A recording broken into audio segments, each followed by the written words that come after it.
Praise the lord. యేసుక్రీస్తు ప్రభువు నామములో మీకు అందరికి కూడా వందనాలు చెల్లిస్తున్నాను. దేవుని కృపలో మీరందరూ బాగుండాలని అనుదినం ప్రార్థనలో నేను జ్ఞాపకం చేసుకుంటున్నాను.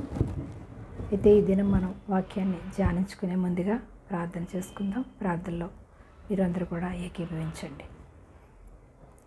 మహాగణుడివి, మహోన్నతుడివి, సర్వాంతర్యామివి, సర్వసృష్టికర్తవైన మా ప్రభువా, మా తండ్రి, మా రక్షక, మీకే స్తుతులు, స్తోత్రములు స్తోత్రములు స్తోత్రములు వందనములు చెల్లిస్తున్నాం తండ్రి.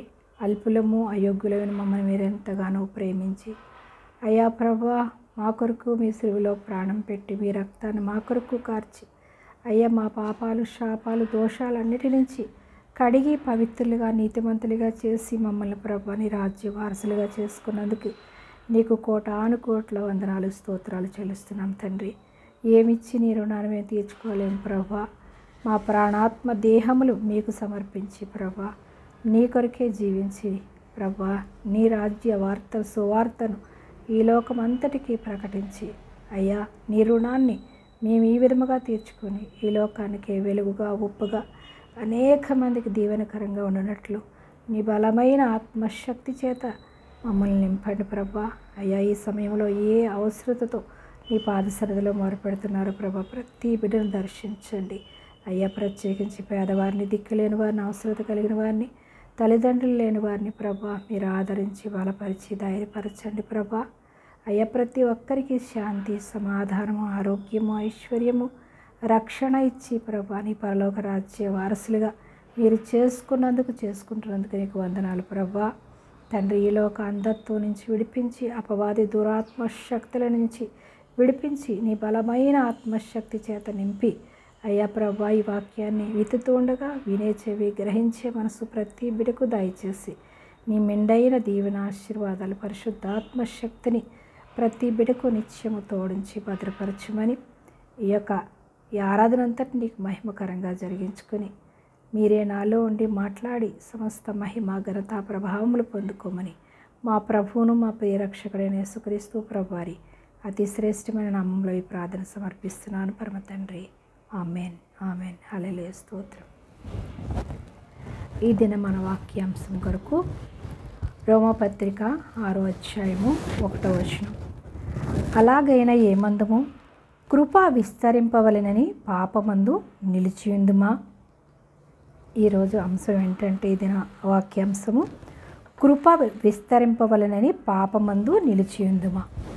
అంటే యేసుక్రీస్తు ప్రభువారు వచ్చిన తర్వాత ధర్మశాస్త్రాన్ని నెరవేర్చలేకపోతున్నామని మా తండ్రి అయినటువంటి దేవుడు యేసుక్రీస్తు ప్రభువారిని లోకానికి పంపించి ఆయన కృపతో మనల్ని కప్పి మన పాపాలు శాపాలన్నీ కూడా యేసుక్రీస్తు రక్తంలో కడిగి మనల్ని పరిశుద్ధులుగా నీతిమంతులుగా చేశాడని మనం నమ్మి ఎవరైతే మారు మనసు పొంది రక్షణ పొందుకుంటారో పరలోక రాజ్యానికి వారసులని అని నమ్మి మనం బాప్తిస్మం పొందుకుంటాం. అయితే ఆయన కృప ఉందని చెప్పి కృప విస్తారంగా ఎక్కడైతే పాపం ఎక్కడైతే ఉంటుందో అక్కడ కృప విస్తరింపబడుతుందని పౌలు గారు చెప్తున్నారు. అలాగని చెప్పి మీరు కృప కింద ఉన్నామని చెప్పి మీరు పాపం చేస్తారా? అట్లా అనరాదు, అలా ఉండొద్దు అని పౌలు గారు మనకు నేర్పిస్తున్నారు. అలాగే రోమపత్రిక 5వ అధ్యాయము 20వ వచనాన్ని చూద్దాం. మరియు అపరాధము విస్తరించినట్లు ధర్మశాస్త్రము ప్రవేశించెను, అయినను పాపము మరణమును ఆధారము చేసుకుని ఎలాగు ఏలునో అలాగే నిత్య జీవము కలుగుటకై నీతి ద్వారా కృపయు మన ప్రభువైన యేసుక్రీస్తు మూలముగా ఏలు నిమిత్తము పాపము ఎక్కడ విస్తరించును అక్కడ కృప అపరిమితముగా విస్తరించును. పాపుల కొరకే నేను వచ్చాను అంటున్నాడు యేసయ్య. పాపుల కొరకు వచ్చి పాపములో ఉన్నటువంటి విడిపించడానికి, పాపములో ఉన్నటువంటి మనలందరినీ విడిపించడానికి వచ్చాడు. అలాగే పాపం ఎక్కడైతే ఉంటుందో కృప అక్కడ విస్తారంగా ఉంటుంది అని ఇక్కడ పౌలు గారు చెప్తున్నారు. అలా అని చెప్పి కృప ఉందని చెప్పి మనం పాపం చేయొచ్చా? పాపం ఎలా చేస్తాం? యేసుక్రీస్తు రక్తంలో ఒకసారి కడగబడినటువంటి మనము, పరిశుద్ధులుగా తీర్చబడినటువంటి మనము మళ్ళీ మనం లోకం వైపుకి చూడకూడదు. లోక ఆలోచనలు, లోక తలంపులతో మనం నింపబడి లోకస్తులతో మనం స్నేహం చేసి లోకంలో మనం కుండా ఉండడం కోసమే ఉండడం కొరకే బాప్తిస్మం అనేటటువంటి ఒక గుర్తు. యేసుక్రీస్తులో మనము ఒక అవయవముగా మనము చేర్చబడతాం. ఎప్పుడైతే మారు మనసు పొంది రక్షణ పొందుకుంటామో మనము యేసుక్రీస్తు అవయవాల్లో ఒక అవయవంగా మనం మార్చబడతాం. యేసుక్రీస్తు ప్రభువారు ఈ లోకానికి వచ్చి మనందరి పాపాలు శాపాలు విడిపించి ఆయన శిరస్సుగా సంఘానికి ఉన్నారు. మనమందరం కూడా ఆయన అవయవాల్లో మనము ఒక్కొక్క అవయవంగా మనము ఆయనలో అంటగట్టబడి ఉన్నాము. సంఘం అనగా క్రీస్తు శిరస్సై ఉన్నాడు. క్రీస్తు శరీరముగా మనం అందరం కూడా అంటగట్టబడి ఉన్నాం. క్రీస్తు శరీరంలో ఒక అవయవమైనటువంటి మనము క్రీస్తును పోలి నడుచుకోవాలి. క్రీస్తు తలంపులు కలిగి జీవించాలి. క్రీస్తు ఆలోచనలు కలిగి జీవించాలి. కానీ గత జీవితాన్ని మనం జ్ఞాపకం చేసుకోకుండా పాత రోత జీవితాన్ని అంతటిని విడిచిపెట్టి మనం ఎప్పుడైతే యేసుక్రీస్తునందు విశ్వాసం నుంచి బాప్తిస్మం పొందుకుంటామో ఆ నీటిలోనే మనము మన పాపరోత జీవితాన్ని అంతటిని విడిచిపెట్టి పరిశుద్ధముగా పవిత్రముగా మనము యేసుక్రీస్తు రక్తంలో కడగబడతాము. అప్పుడు ఎప్పుడైతే విశ్వాసం ఉంచుతామో మనలోనికి పరిశుద్ధాత్ముడు వస్తాడు. పరిశుద్ధాత్ముడు వచ్చిన తర్వాత మనల్ని పాపంలో నడవకుండా పాపంలో నిలిచి ఉండకుండా మనల్ని కాచి కాపాడుతాడు. అంతేకాని మన వల్ల మనము కాపాడుకోలేము. మనకు మనంగా రక్షించుకోలేము. మనకు మనంగా ఈ లోక పాపాలు అంటకుండా జీవించలేము. ఎందుకంటే మనం ఈ పాపలోకంలో జీవిస్తున్నాం కాబట్టి ఈ పాపము లోకంలో ఉన్న పాపము ప్రతి మానవుల్లో ఉంటుంది కాబట్టి యేసుక్రీస్తు ప్రభువారు ఈ లోకానికి రావాల్సి వచ్చింది. యేసుక్రీస్తు ప్రభువారు వచ్చి మన పాపాల నుంచి శాపాల నుంచి దోషాల నుంచి విడిపించి ఆయన రక్తంలో కడగబడ్డాము కాబట్టి మనం పరిశుద్ధులమయ్యాం, మనం నీతిమంతులమయ్యాం. అంతేకాని మనం గొప్పవారమని కాదు, మనమేమో ఎక్కడో మనం పైనుంచి వచ్చిన వారమని కాదు. యేసుక్రీస్తు రక్తంలో కడగబడడం ద్వారా మనం నీతిమంతులమయ్యాము. కాబట్టి మనం ఇక మీదట పాపంలో జీవించకుండా మనము గత జీవితాన్ని జ్ఞాపకం చేసుకోకుండా నేను జ్ఞాపకం చేసుకోను మీ గత జీవితాన్ని మీరు జ్ఞాపకం చేసుకోవద్దు అని యేసుక్రీస్తు ప్రభువారు చెప్తున్నారు. దాని ప్రకారంగా మనం యేసుక్రీస్తునందు విశ్వాసం ఉంచి మారు మనసు పొంది రక్షణ పొంది మనం ఎప్పుడైతే దేవుని ఆత్మను పొందుకుంటామో మనం ఆ పాపాలన్నిటినీ జయించగలుగుతాం. కాబట్టి మనం ఇక మీదట అటువంటి పాపంలో నిలిచి ఉండం. పాపం ఎలా వచ్చింది? అవ్వ ఆదాము దేవుని మాటకు విధేయత చూపించకపోవడం ద్వారా, దేవుని మాటకు విధేయత చూపించకుండా వారు స్వనీతిని ఆధారం చేసుకుని సాతాను మాటకు లోబడి వారు తినొద్దన్న పండు తినడం ద్వారా అవిధేయత దేవునికి అవిధేయత చూపించడం ద్వారా పాపం వచ్చిందని చూస్తాం. మనం రోమపత్రిక 5వ అధ్యాయము 12వ వచనాన్ని చూద్దాం. ఇట్లుండగా ఒక మనుష్యుని ద్వారా పాపము ద్వారా మరణమును లోకంలోనికి ఎలాగూ ప్రవేశించెను? ఒక మనుష్యుడు అనగా ఆదాము. ఎలాగైతే పాపము ద్వారా మరణమును, పాపము వల్ల వచ్చే జీతము మరణము.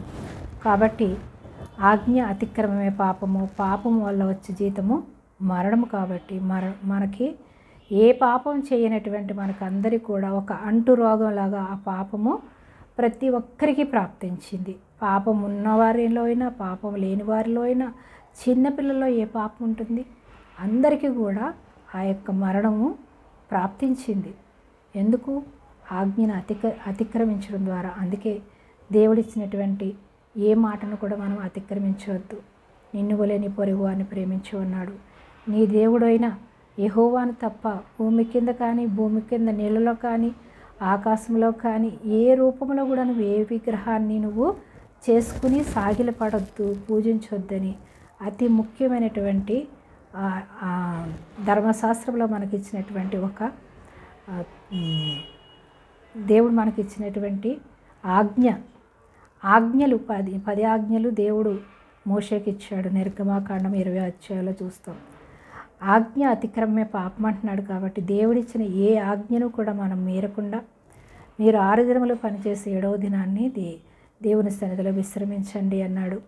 మీ తల్లిని తండ్రిని మీరు సన్మానించండి అన్నాడు. ఇలా 10 ఆజ్ఞలు మనకిచ్చి మీరు మీది కానిది ఏది కూడా ఆశించొద్దని, దేవుడు చెప్పినటువంటి ఏ ఆజ్ఞను కూడా మీరకుండా ధర్మశాస్త్రాన్ని పాటించినటువంటి ఆ యొక్క యూదులు అందరూ కూడా ధర్మశాస్త్రం కిందే ఉండిపోయారు. కాబట్టి పౌలు గారు ఎంత వివరణ ఇవ్వవలసి వచ్చింది.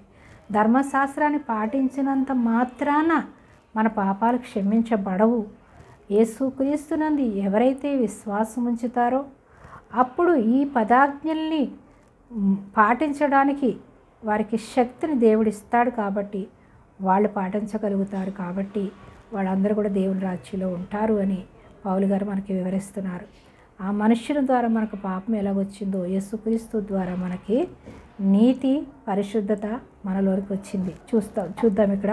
ఇట్లనగా ఒక మనుషుని ద్వారా పాపము ద్వారా మరణమును లోకంలో ఎలాగూ ప్రవేశించును, అలాగునని మనుష్యులందరూ పాపము చేసినందున మనుషులందరూ ఎలా పాపం చేశారు? మనము ఆదాము ద్వారా పుట్టడం ద్వారా పాపం చేసిన వారు అయ్యాం. కానీ జన్మతః మనము ఏ పాపం చేయలేదు. జన్మతః మనము ఆదాము వంశంలోంచి మానవ వంశంలోంచి వచ్చాం కాబట్టి మనం పాపులమయ్యాం. చేసినందున మరణం అందరికీ కూడా సంప్రాప్తమాయను. ఏలైనగా ధర్మశాస్త్రము వచ్చిన దనుక పాపము లోకంలో ఉండేను. ధర్మశాస్త్రం ఇచ్చాడు కాబట్టి పాపము లోకంలో ఉంది. ధర్మశాస్త్రం ఇవ్వకపోతే దేవుడు పాపము లోకంలో ఉండదు. ఆజ్ఞను అతిక్రమించొద్దని దేవుడు ఆజ్ఞలు ఇచ్చాడు. ఆజ్ఞలు ఇచ్చిన తర్వాత ఆజ్ఞలు పాటించాలి. పాటించకపోతే మీరు పాపమునకు బానిసలు అంటున్నాడు. అయితే ధర్మశాస్త్రం లేనప్పుడు మనము ఈ శాపం కింద ఉండవు. ధర్మశాస్త్రం దేవుడు ఎప్పుడైతే ఇచ్చాడో ఇచ్చిన తర్వాత మనలోనికి పాపం వచ్చింది అంటున్నాడు. ధర్మశాస్త్రం లేనప్పుడు పాపం ఆరోపింపబడదు. అయినను ఆదాము చేసిన అతిక్రమమును పోలి పాపము చేయని వారి మీద కూడా ఆదాము చేసినటువంటి అతిక్రమాన్ని పోలి పాపము చేయని వారి మీద కూడా ఆదాము మొదలుకొని మోషే వరకు మరణం ఏలింది. పాపము చేయని వారు కూడా ఎంత యథార్థంగా ధర్మశాస్త్రాన్ని పాటించినటువంటి వారి మీద కూడా మరణము సంప్రాప్తమైంది. మోషేకు కూడా వచ్చింది అంటున్నాడు. అంటే ఆదాము రాబోవానికి గుర్తై ఉన్నాడు. వాడు అనగా యేసుక్రీస్తు ప్రభువుకి గుర్తుగా ఉన్నాడు. మొదటిగా పాపము చేసి అపరాధాల వల్ల పాపం వల్ల ఈ ఆదాము అతిక్రమం వల్ల పాపం చేసి ఉన్నాడు. ఆ పాపాలన్నిటి నుంచి విడిపించడానికి నీతిమంతుడిగా రానే ఉన్నాడని ఇక్కడ పౌలు గారు చెప్తున్నారు. ఆదాము రాబోవానికి గుర్తై ఉన్నాడు. మొదటి ఆదాము కడపటి ఆదాము. మొదటి ఆదాము అనగా ఈ ఆజ్ఞను అతిక్రమించినటువంటి మానవ జాతిలో పుట్టినటువంటి మొదటి మనిషి ఆదాము. మొదటి ఆదాము ద్వారా వచ్చినటువంటి పాపాన్ని కడపటి ఆదాము తొలగించటానికి యేసుక్రీస్తు ప్రభువారి లోకానికి రావాల్సి వచ్చింది. కడపటి ఆదాముగా యేసుక్రీస్తు ప్రభువారు వస్తారు అని ఇక్కడ చెప్తున్నాడు.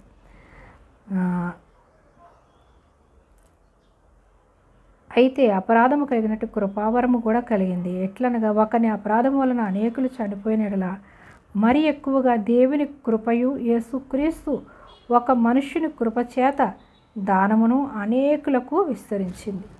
యేసుక్రీస్తు ప్రభువారు రావడం ద్వారా కృప మనకి విస్తరించింది. ఆ కృప చేతనైన దానం అనగా ఉచితముగా మనకు వచ్చింది. మనం డబ్బు పెట్టి కొనవసరం లేదు. యేసుక్రీస్తునందు విశ్వాసం ఉంచడం ద్వారా మనకి దానముగా అనేకులకు విస్తరించింది. యేసుక్రీస్తునందు విశ్వాసం ఉంచితే చాలు, మన పాపాలు దోషాలు కడిగబడతాయి. అలాగని చెప్పి రక్షింపబడ్డాము కదా, కృప కింద ఉన్నాము కదా అని మనం పాపం చేయొచ్చా? పాపము చేయకూడదు. చేయకుండా ఉండాలి అంటే దేవుని కృప మనకి తోడై ఉండాలి. దేవుని యందు భయము భక్తి కలిగి ఉండాలి. దేవుని వాక్యానుసారంగా మనం ఎప్పుడైతే జీవిస్తామో మనలోనికి పాపం రాకుండా పరిశుద్ధాత్మ దేవుడు మనకు సహాయం చేస్తాడు. అంతేకాని మనం ఎంత ప్రయత్నించినా మన వల్ల కాదు. కాబట్టి యేసుక్రీస్తు ప్రభువారు రావాల్సి వచ్చింది. ఆయన మన కొరకు రక్తాన్ని చిందించవలసింది. ఆయన రక్తం ద్వారా మన పాపాలు కడగబడతాయి. కాబట్టి మనం పరిశుద్ధులం అయ్యాము. అయితే ఇంకా చూద్దాం మనం రోమపత్రిక 4వ అధ్యాయము 15వ వచనం. ఏలయనగా ధర్మశాస్త్రము ఉగ్రతను పుట్టించును, ధర్మశాస్త్రము లేని ఎడల అతిక్రమమును లేకపోను. ధర్మశాస్త్రం లేకపోతే అతిక్రమం ఉండదు. ధర్మశాస్త్రం లేకపోతే ఉగ్రత కూడా ఉండదు. ఈ హేతువు చేతను ఆ వాగ్దానము యావత్ సంతతికి అనగా ధర్మశాస్త్రము గల వారికి మాత్రమే కాక అబ్రహామునకు ఉన్నట్టి విశ్వాసం గల వారికి కూడా ఈ ధర్మశాస్త్రం వలన వచ్చేటటువంటి ఈ యొక్క ఉగ్రత ధర్మశాస్త్రం గల వారికే కాదు, ధర్మశాస్త్రం ఎవరికి ఉంది? యూదులకు ఉంది.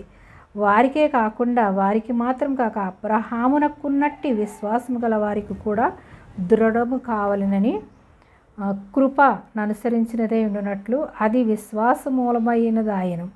అంటే అబ్రహాము విశ్వాసులకు తండ్రి, విశ్వాసము ద్వారా నీతిమంతుడయ్యాడు.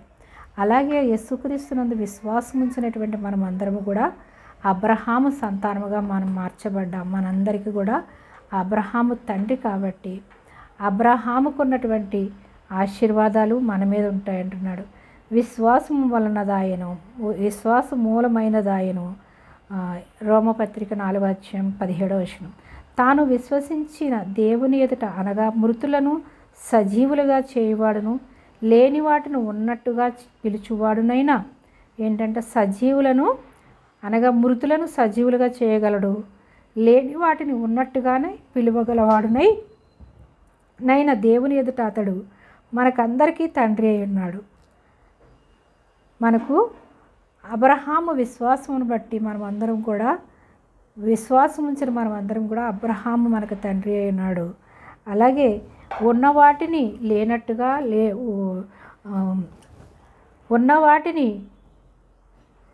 లేని వాటిని ఉన్నట్టుగానే పిలుచువాడునైనా దేవుని ఎదుట అతడు మనకందరికీ తండ్రి అయి ఉన్నాడు. ఇందును గూర్చి నిన్ను అనేక జన్మలకు తండ్రినిగా నియమించదునని తండ్రి అయినటువంటి దేవుడు నిన్ను విశ్వాసముంచిన ప్రతి ఒక్కరికి అనేక మందికి నిన్ను తండ్రిగా చేస్తానని దేవుడే వాగ్దానం చేశాడు. అలాగే మనమందరం కూడా అబ్రహాము సంతతిగా మార్చబడ్డాము. ఎలా? యేసుక్రీస్తునందు విశ్వాసం ఉంచడం ద్వారా. కాబట్టి ఆయన కృపలో ఉన్నామని మనం పాపం చేస్తున్న యెడల మనము దేవుని ఉగ్రతకు పాలవుతాం. కాబట్టి దేవుని వాగ్దానాలన్నీ కూడా అవును ఆమెనని ఉన్నాయి. యేసుక్రీస్తునందు మన విశ్వాసం ఉంచడం ద్వారా అబ్రహాము సంతానంగా మనం మార్చబడ్డాము. అబ్రహాము ఎలా విశ్వాసులకు తండ్రి అయ్యాడు చూద్దాం. రోమపత్రిక 4:18 నిన్ను అనేక జనములకు తండ్రినిగా నియమించితిని అని వ్రాయబడి ఉన్నది.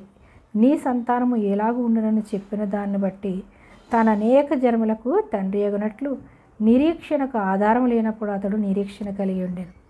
నిరీక్షణకి ఆధారమే లేనప్పుడు అబ్రహాము ఆధారం కలిగి జీవించాడు. ఎలా? విశ్వాసం జీవించాడు. నిరీక్షణకు ఆధారం లేనప్పుడు అతడు నిరీక్షణ కలిగి నమ్మాను. అంటే తను 100 ఇయర్స్లో తన భార్య 90 సంవత్సరాల వయసులో ఆమె వృద్ధాప్యంలో పిల్లలు పుడతారు అన్నప్పుడు నమ్మాడు. అంటే నిరీక్షణకు ఆధారమే లేదు, నిరీక్షించడానికి ఆధారం లేనటువంటి వయసు కలిగి ఉన్నారు వాళ్ళు. అలాంటి విషయంలో కూడా నిరీక్షణ కలిగి జీవించాడు. జీవించడం ద్వారా తను కుమారుడిని పొందుకున్నాడు, ఇస్సాకుని. దాని ద్వారా విశ్వాసులకు తండ్రి అయ్యాడు. 100 ఏండ్ల వయస్సు గలవాడే రమారమి మరియు అతడు విశ్వాసమనందు బలహీనుడు కాక రమారమి 100 ఏండ్ల వయస్సు గలవాడే ఉండి అప్పటికి తన శరీరము మృతతుల్యమైనట్టును సారా గర్భమును మృతతుల్యమైనట్టును అతను మృతతుల్యం కలిగి ఉన్నాడు. సారా గర్భం కూడా మృతతుల్యం అయిపోయింది అయినట్టును ఆలోచించాను.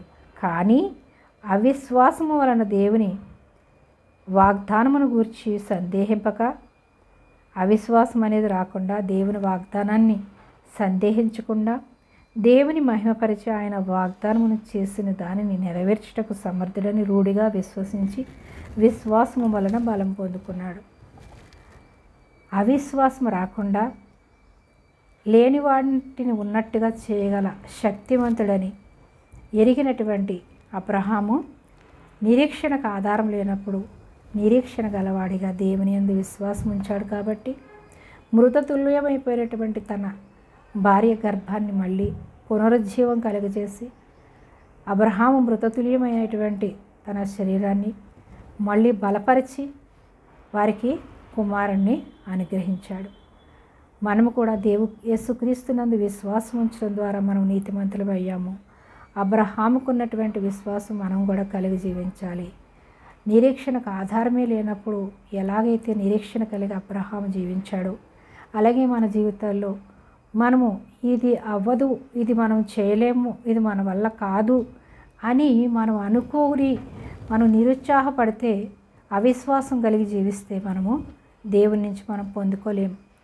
ఎలా అయితే అబ్రహాము విశ్వాసం ఉంచి నీతిమంతుడిగా, విశ్వాసులకు తండ్రిగా ఎలాగైతే మార్చబడ్డాడో, మనము కూడా మన విశ్వాసాన్ని బట్టి మన పిల్లలకి అబ్రహాము ఎలాగైతే మాదిరికరంగా మనకి తండ్రిగా ఉన్నాడో, అలాగే మన పిల్లలకి మనము కూడా మన విశ్వాసాన్ని పిల్లలకి చూపించే విధంగా మనం తల్లిదండ్రులుగా మన యొక్క విశ్వాసం ద్వారా పిల్లల్ని కూడా దేవుని మార్గంలో నడిపించేవారుగా, దేవుని మీద ఆధారపడేవారుగా, దేవుని యందు నిరీక్షణ కలిగి జీవించేవారుగా మన పిల్లల్ని మనం పెంచాలి. కృప విస్తరించిందని చెప్పి మనం పాపంలో నిలిచి ఉండకూడదు అని దీన్ని నేర్చుకున్నాం. పాపం విస్తరించిన తర్వాత కృప విస్తారంగా ఉంటుంది అని మనకి పౌలు గారు నేర్పించున్నారు. పాపము విస్తరించింది, కృప ఉంది కాబట్టి మనము ఇంకా పాపంలో నిలిచి ఉండకుండా ఉండాలి అంటే దేవుని కృప కింద మనం ఉండాలి. దేవుని మీద ఆధారపడాలి. దేవుని మీద ఆధారపడినప్పుడు మన యొక్క ఈ లోకంలో ఉన్నటువంటి ఏ పాపము మనకు అంటకుండా దేవుని యందే నిరీక్షణ కలిగి మనం జీవిస్తాం. మనము గత జీవితంలో మనం అనేకమైనటువంటి తెలిసి కానీ తెలియక కానీ తప్పులు చేస్తూ ఉంటే కూడా దేవుడు మనల్ని క్షమించి ఆయన రక్తంలో కడగబడిన ప్రతి ఒక్కరిని కూడా పరిశుద్ధులుగా, నీతిమంతులుగా చేసి పరలోక రాజ్యానికి వారసులుగా చేసుకోగల శక్తిమంతుడు. కాబట్టి మనము మన స్వశక్తిని ఆధారం చేసుకుని మనం చాలా నీతిగా, యథార్థంగా ఉన్నాం అనుకుంటూ మనము దేవుని శక్తిని గ్రహించకుండా ఉండిన ఎడల మనము జయించలేము. దేవుని శక్తిని మనం కోరుకున్నప్పుడు, యేసయ్యందు విశ్వాసం ఉంచి మారుమనసు రక్షణ పొందుకున్నప్పుడే మనం ఈ లోకంలో ఉన్నటువంటి ప్రతి పాపాన్ని, శాపాన్ని అంటకుండా మన దగ్గరికి రాకుండా పరిశుద్ధాత్మ దేవుడు మనకు సహాయం చేస్తాడు. కాబట్టి మనం జయించగలుగుతాం. కానీ మనము ధర్మశాస్త్రం కింద ఉండి మనం ఇంకా చాలా యథార్థంగా, నీతిగా ఉన్నాము చాలు అనుకుని ఇంకా మనం ఈ లోక అంధత్వంలో ఉండిపోయినట్లయితే మనము జయించే శక్తి ఏ మానవుడికి సరిపోదు. ఇంకా చూద్దాం, రోమపత్రిక 6వ అధ్యాయము 15వ వచనం చూద్దాం. అట్లైన ఎడల కృపకే గాని ధర్మశాస్త్రమునకు లోనగు వారము కామని పాపము చేయుదుమా? అదెన్నటికీ కూడదు.